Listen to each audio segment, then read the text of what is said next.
Hi Ninja Nerds, in this video today we're going to be talking about rhabdomyolysis. So if you like this video, make sure to give it a thumbs up, comment down below, don't forget to subscribe here to Ninja Nerd. And don't forget to check out ninjanerd.org. That's where we have our notes and illustrations for every lecture that we put up here on YouTube. And then don't forget to check out our podcast. Zach and Rob have been working really hard on a podcast here for Ninja Nerd, and we really hope you guys are getting a benefit from it. We really think it would benefit you guys for something else other than watch a lecture, but also listen to it. It's presented in just a slightly different format, but we really hope it is helping you guys out. So make sure you check that out as well. And let's get started with rhabdomyolysis. So the mouthful of a word, rhabdomyolysis. What is rhabdo? And it's commonly referred to rhabdo within the medical field. So if you hear me saying rhabdo or rhabdomyolysis, I'm talking about the same thing. So rhabdomyolysis is a really long word that can be broken down into three parts, which essentially will tell you what it is. The first part is our rhabdo, which is essentially our rod-like or our skeletal. And then we have myo, which can be transferred into muscle. And then we have the word lysis, which means rupture, right? So we have skeletal muscle rupture. And what does that mean? How does that happen? So we want to think about how our muscles are in our body and how we go all the way down to the muscle cell, and it's really, really tiny in there, and how our muscles work. We have contraction and relaxation. We have all this movement with our muscles, and our muscles can essentially, cells can rupture. And when they do rupture, we have a big fallout of how that occurs. But we first want to back it up and think, how does a muscle cell rupture, or why would a muscle cell rupture? Who are the people that these muscle cells are rupturing for? And it can be broken into two main causes, a traumatic and a non-traumatic cause. So when we think about muscle cell rupture, we want to start thinking about how they can rupture. And it's essentially from either the cell membrane, okay, that is being broken down, or the sarcolemma that is being broken down or damaged, or it can be some other issue where there's ATP depletion and it shuts down the whole cell.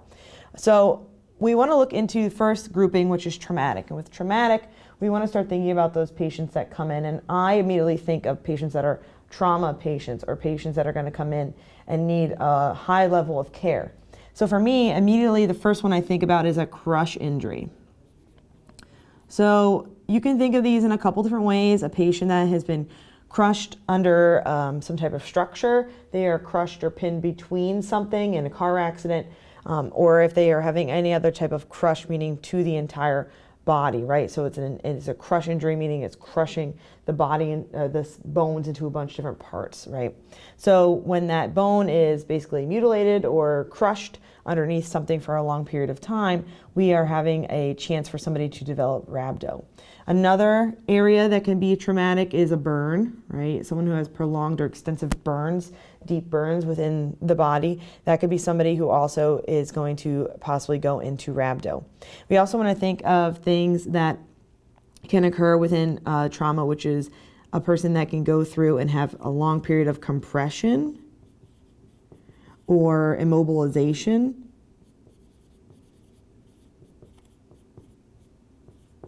Okay, these are something that we can think about as well. So when we're going into somebody who has a crush injury or a burn, compression or immobilization, we're thinking about what's going on within the cell, right? We have our muscle cell, and within all of those muscles, we also have our vascularity of our veins and our arteries, and they're able to bring blood and take blood away. And when we have an issue with that type of conversion, we are having some type of hypoxic event, right? And that can also cause trauma and stress on the cell. We go over here to the non-traumatic.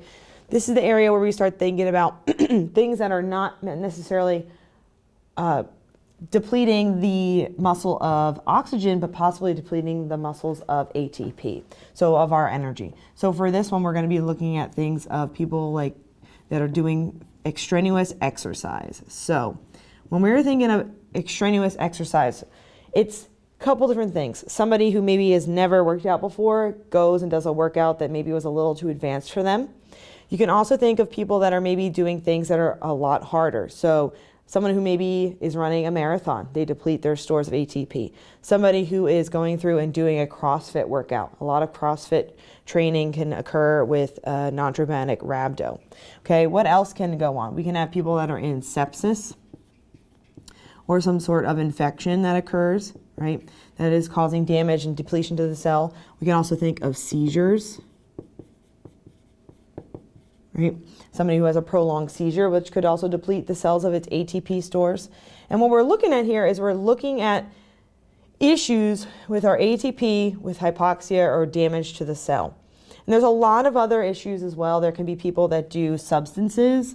So we can always think of this in two ways. So there's people that take statins, seems to be a high correlation to rhabdo, and there can also be all of those street drugs. So think your methamphetamines, your cocaine, all of those medication or all of those street drugs as well can cause issues with rhabdomyolysis. And then there's also other disorders that can develop rhabdo, but these are kind of like the big hitters here on what's going on with rhabdo and how rhabdo can be caused. So if we think about it and we break it down into like 2 or 3 types of issues that could really start the pathophysiology of rhabdo. It is cell membrane, the sarcolemma, right? Cell membrane damage, or a depletion of the ATP. Okay, and that's now where we're going to go into the pathophysiology, talk about how these two things have a fallout of rhabdomyolysis. All right, engineers, so now let's talk about the pathophysiology of rhabdo. So when we're looking at this, I wanted us to go back and start thinking about what's going on within a normal cell or a normal functioning muscle cell in order for us to understand how rhabdomyolysis and its pathophysiology is different and is altered in its state of normal function. So up here we have our normal cell, and what we're looking at is our organelle here, which is the one that we always remember, and that is our mitochondria, right?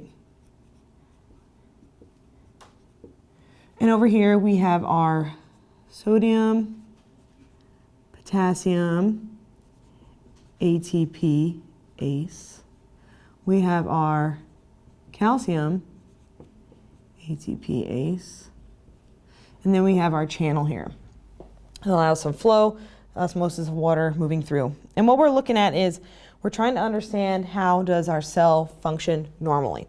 So what we're looking at here is we have our ATP that is created by our mitochondria, and our ATP can come over here and come over here, and it'll help stimulate these ATPases.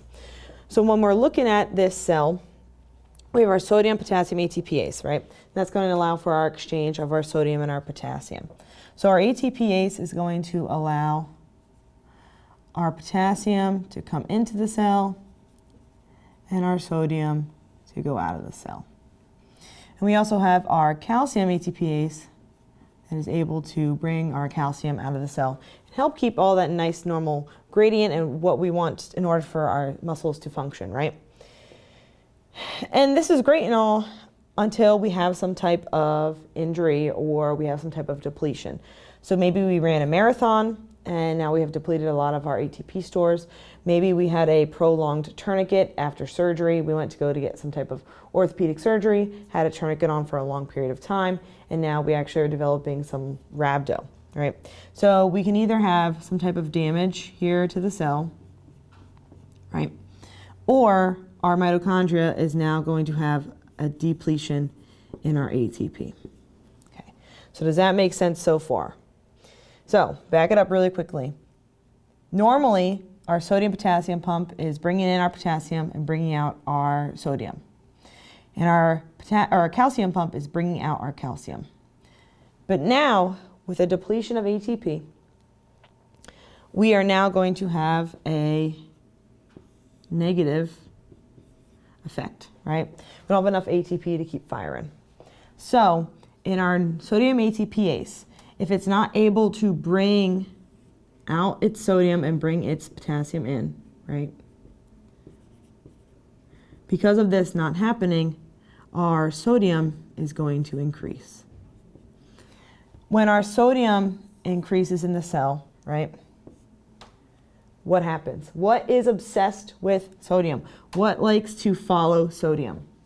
You better be screaming it. It's water, right? So now we have an increase of H2O. We have an increase of water within the cell. When you have an increase of water in the cell, what is something that we experience? We experience swelling. So now we're going to have swelling. Okay? So our sodium potassium pump is not working the way it needs to. Now we're going to have an increase in sodium in the cell. We're going to have an increase of water in the cell. What else is occurring? Well, if we're not able to pump out our calcium, right? Now our calcium is going to increase. When our calcium increases in the cell, what does it do?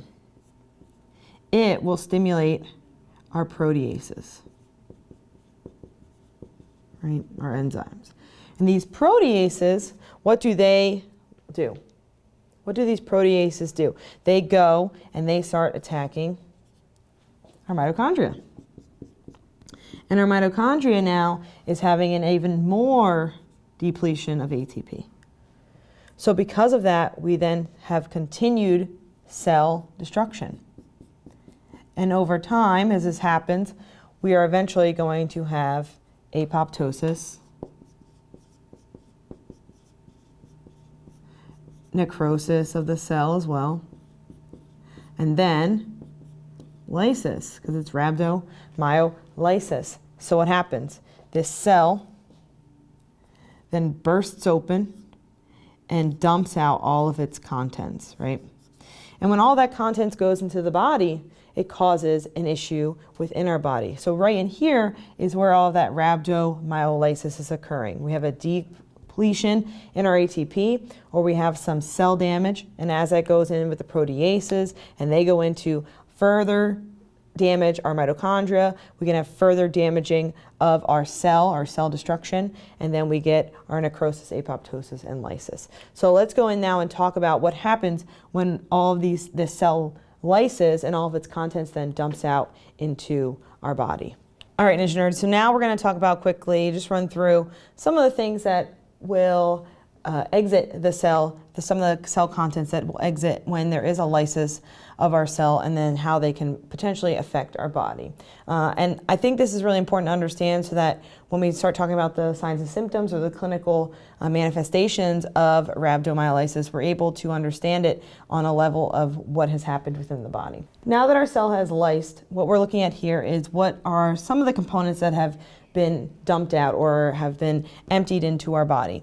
And this, I want you to understand, is just a generalized list of what pertains more so to rhabdo, but there are many, many contents that do spill out within the body. The first one is our protein myoglobin. Right? And myoglobin is our iron and oxygen containing protein that is within our muscle cells. And what happens with myoglobin is, I drew it like this little tangled up ball so that in your head you can picture it like that. Because what happens with myoglobin is myoglobin has the potential, when there's so much of it, that it overloads the kidney. So normally it can be filtered with the kidney, but when we have all of this rhabdo occurring, all this lysis of the cells, this myoglobin eventually goes in and it can obstruct our tubules, okay? And when it can obstruct our tubules, it causes a very a bad thing, a very sad thing that occurs is our kidney function can go down. So what we want to look at this as, when they get stuck in the tubules, this can cause a tubule necrosis. And when we have that tubule necrosis, it can actually cause an acute kidney injury or an AKI.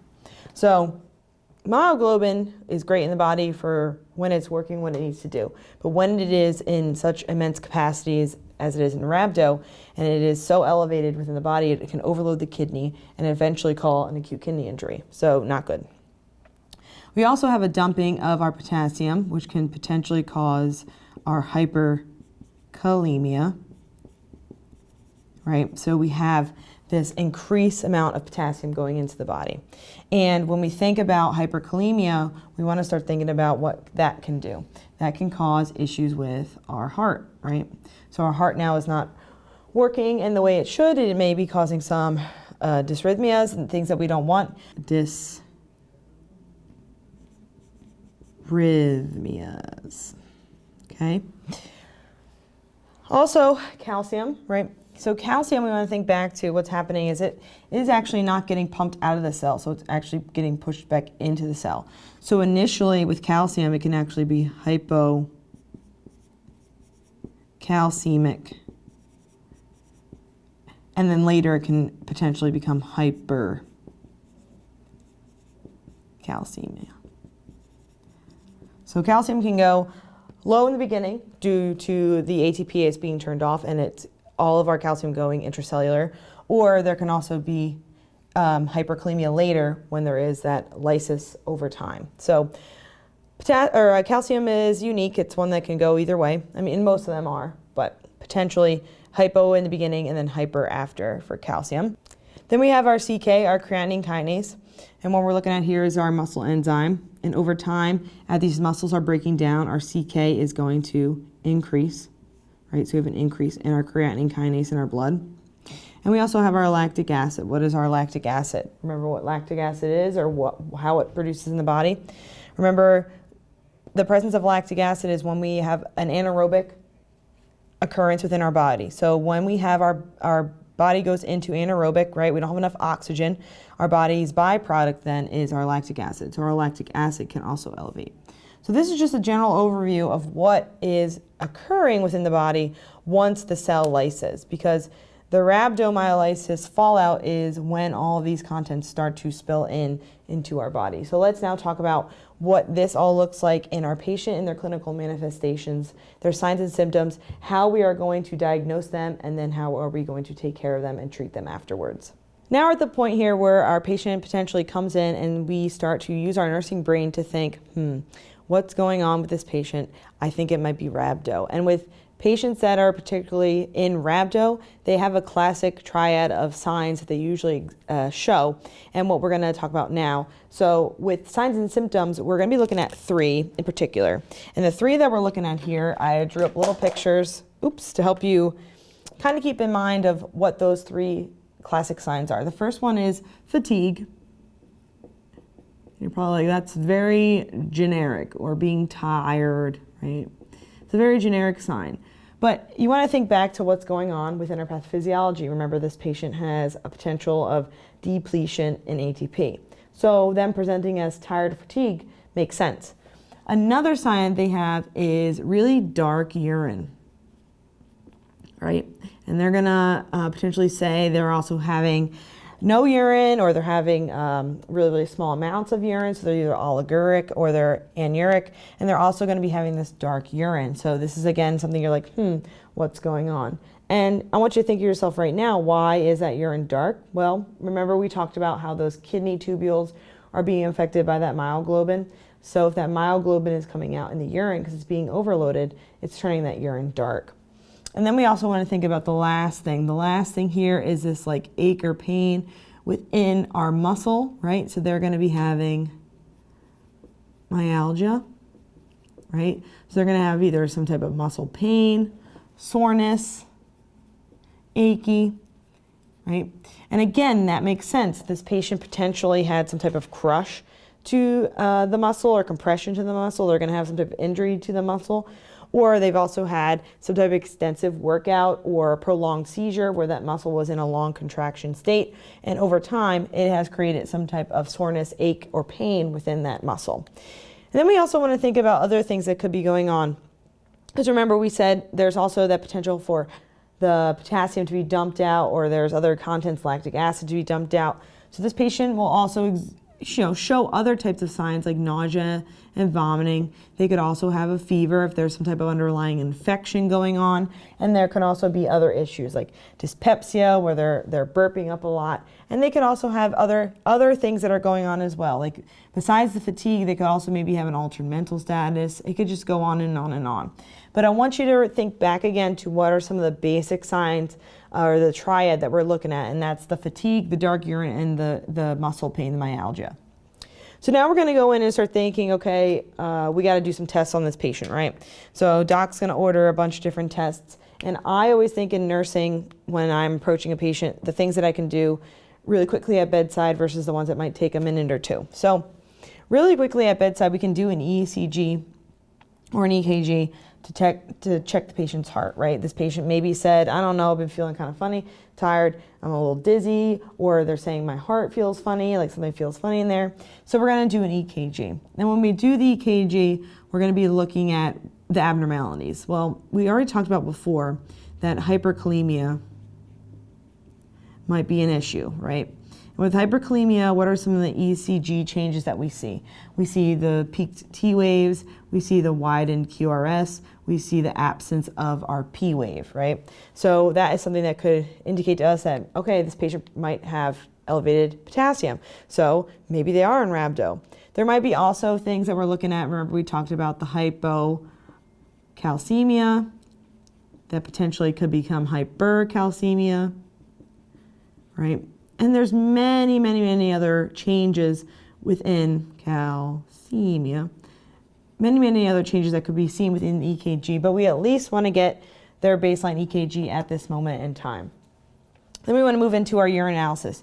Our urinalysis, we have this patient now, right? They're presenting with this dark, reddish, like urine. It looks like Coca-Cola, right? So we're already going to note the color. We're already going to ask them a little bit about how they've been urinating. Are they urinating at all? Maybe they came out with this out of the bathroom and there was only about, maybe a fifth of it filled. Like they barely even got it to like the amount that we need in order to run a test. With that urinalysis, we're going to see positive myoglobin, right, within that urine. And that is telling us that this patient has myoglobin within their body. Their kidneys are trying to function, trying to filter it out. And there's so much of it that's actually spilling over into the urine, right? So with this patient, we're going to think, okay, now they have positive myoglobin. And then we're going to go into their blood work. And when we move into their blood work, we can do many tests, right? We can do our CBC, we can do our CMP, we can check troponin, we can check all the kidney function, we can check many different tests. But the ones that are going to be pertinent or the ones that are really going to start triggering us to think it's rhabdo is when we start looking at these. So the first one is going to be our myoglobin, right? Remember, if we have an elevated myoglobin, right, that is our protein that is within our muscles, and when it is spilled out in exuberant amounts, it'll be very, very high within our blood. So it's very high within our blood. Our kidneys are trying to filter it out. It's very high within our urine. So myoglobin is the key one where you're like, this patient's probably in rhabdo. Then we're going to have a patient, and they're also going to have what we talked about before, hyperkalemia. With hyperkalemia, right, our number is usually our 3.5 to 5 MEQs per liter. So this patient's going to have an elevated potassium, and they're going to be hyperkalemic. There we go. Then we have a patient that could, with their calcium, be hypo initially. So with calcium, you can be hypo and then turn hyper within. So we can say initially they are going to be low. And then later, if this has been going on for a while, it can be high. And the one thing with the calcium is it can be corrected when we correct the hyperkalemia. So there's something that sometimes it's treated initially and sometimes it's not. Depends on what the patient is presenting with. Depends if the EKG is showing any type of arrhythmia. But with our calcium, right, we're looking at that range of 8.5 to 10.2. And if it is below that 8.5, if it's lower, or if it's above the 10.2 later, that's when we're going to be thinking about, is there any EKG changes? Is there any other types of signs or symptoms that we're seeing that is going to lead us into wanting to correct that? Then we're going to be looking at our CK, right, our creatine kinase. This enzyme that is within our muscles, and when it is spilling out into our blood in exuberant amounts, we can measure that. And this is one, along with the myoglobin, that we're going to be thinking, okay, patient is probably in rhabdo. So normally, a creatine kinase can be lower than 200, and that's normal. We have normal breakdown and rebuilding of our muscles over time, every day, all day. But when those numbers start to reach up higher, like into the thousands or even above 5,000, that's when we start thinking about other issues with this patient, right? So this patient could be having problems with clotting, right? They could go into DIC. They could have other issues with function, brain function, and kidney function, and everything starts shutting down. So our CK will eventually be elevated, okay? What will it be elevated to? It really depends on the patient. It really depends on the time that you draw that blood work. So is this one we're going to be retesting? Yes, this patient's going to be getting lots of retesting blood work over the next probably couple days to a week. Then we have our lactate. We talked about this earlier. We have a lactic acid that's in our body. It's a byproduct of when we have a hypoxic event, right? Or our hypoxic moments within our body. So our muscles are trying to grab onto whatever it can. So it breaks down all of our secondary glucose and carbs. And because of that, we get lactic acid buildup. That lactate is going to be elevated. Is it going to be elevated very high? Could be. Depends on what else is going on within that patient. Is that patient also have an underlying infection that is causing this? So that lactic acid is going to be elevated. 0.3 to 2.6 is our normal range of millimoles per liter. And what we're going to be doing is this is going to be higher than that. So 2.6 or higher. And remember, for the NCLEX, these are the numbers, but all the different facilities that we work at have different ranges that they work within. So just keep that in mind. And then we have our BUN and creatinine. We already talked about it. Our kidneys are going to be affected by this. So they are also going to be elevated, right? Our BUN is going to be greater than 20. Our creatinine is going to be greater than 1.2. And all of that is going to show to us that we are thinking this patient is probably in rhabdo. So we're looking at this and we see elevated myoglobin, we see elevated creatinine, we see elevated BUN and, CK, elevated BUN creatinine, we see elevated potassium. We're going to start thinking, this patient might be in rhabdo. We see positive myoglobin, and then we also see the EKG possible changes with their presentation. And then it comes down to their patient's story too. What brought them in? What was the cause that brought them in? And when you roll that all up into a nice ball, you're going to think, okay, this patient's probably in rhabdo. And when we get to this point of the blood work, this is when we start to think of how we are going to take care of this patient. What is the treatment or the nursing interventions that we're going to be doing in order to treat this patient? So let's talk about those now. Now we're going to be looking at our patient and thinking about how are we going to treat this patient who is potentially in rhabdo. So the number one treatment of rhabdo is IV fluid resuscitation. And I want you to think about why that is. Why is IV fluid resuscitation the best form of treatment for this patient? Well, we want to think back to what's going on with them. Essentially, there is so much overloaded contents from their cells that have apoptosis, necrosed, and lysed open. And because of that, there's this dumping or this overwhelming amount of electrolytes or things within their body that we need to flush out. So because of that, we are going to be giving IV fluids. One is going to help rehydrate them if they are dehydrated, because more than likely, not only are they having some type of ATP depletion and having all this lysis or having some type of cell damage, they're also possibly and potentially dehydrated. So this patient is going to be getting a lot of fluids. What kind of fluids are they getting? It's really a case by case and provider by provider choice. So will this patient get normal saline? Maybe. Will they get lactated ringers? Probably. Could they be getting something with dextrose in it? Also potential. So IV fluid resuscitation, just take it as a base of that. When you're a nurse and you're taking care of a patient that's getting a lot of fluid, what is something that you're thinking about this patient? How will I know if they're overflowed or having too much fluid, right? They're fluid overloaded. How am I knowing if this patient is not getting enough? And that is what? What is the one thing we do when we're assessing? We're focusing on their eyes and nose, right? So if this patient is being focused on their eyes and nose, right? All that fluid that's going in, we want to make sure it's coming out. We want to make sure it's coming out. We can give them a urinal, right? Or we can ask someone to pee into a hat so we're able to measure that urine. But what if they can't? What if they, something else went on, or, they had some issues with their legs? Maybe the crush injury was both legs and they broke their legs. So if we can't do it that way, we could be putting in a Foley. When we put in a Foley, what is the goal? To at least know that we are, by minimum, giving this patient enough fluid. Is that output of what? 30 milliliters per hour, right? That's a minimum that we are at least perfusing the kidneys. Moving on, if their fluid resuscitation is great, but there was some underlying cause, we want to start thinking about why this patient is in rhabdo. Is it just because they went and did such an extraneous exercise that they just need that rest and that fluid hydration to get back? Or were there other things going on? Was there an infection? Was there some type of street drug? Was there some type of crush injury where we're not only working with the bones being broken, but we're also trying to anticipate some type of compartment syndrome that is going on? So for 2, one of the big things for nursing interventions is either correcting the cause, right, or removing it. And this is where you can get into the whole slew of nursing care, right? Is they on some type of drug that we're gonna have to correct? Do they need antibiotics for some type of infection, right? So we're gonna be giving them antibiotics. Is there something else going on where they're in some type of cast now or immobilization? So they're gonna be needing some other type of pain relief and care.